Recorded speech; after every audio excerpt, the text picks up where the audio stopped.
Est-ce que les importations de Singapour proviendraient de pingouins ninja, ce qui accélérerait le réchauffement climatique?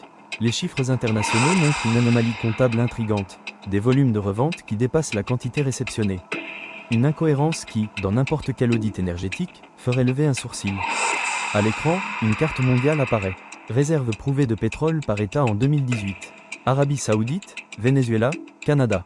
Les géants habituels sont bien identifiés. Mais Singapour, elle, ne renseigne aucune donnée. Absence de transparence ou simple vide statistique? Là encore, une zone d'ombre. Rien de plus, mais rien de moins. On distingue des cavités, des points obscurs proches des zones portuaires. Certains parlent de tunnels, des conduits marins qui se prolongeraient bien au-delà des eaux territoriales. Et, de manière troublante, on retrouve des structures similaires au Groenland. Des ouvertures dans la glace, masquées par des zones floutées sur les images satellites. Coïncidence géologique? Ou schéma logistique clandestin? Aucune preuve, mais des questions qui persistent. On passe à un extrait bien connu. Des pingouins surgissant d'un trou dans une pelouse, façon infiltration, comme dans une opération commando. C'est une scène de fiction, oui, sortie tout droit de Madagascar. Mais pour certains analystes du renseignement alternatif, cette iconographie renvoie à un imaginaire précis, celui des agents discrets maîtrisant le déplacement souterrain. Un clin d'œil étrange, presque trop parfait, lorsqu'on rapproche cela des supposées galeries reliant Singapour et le Groenland.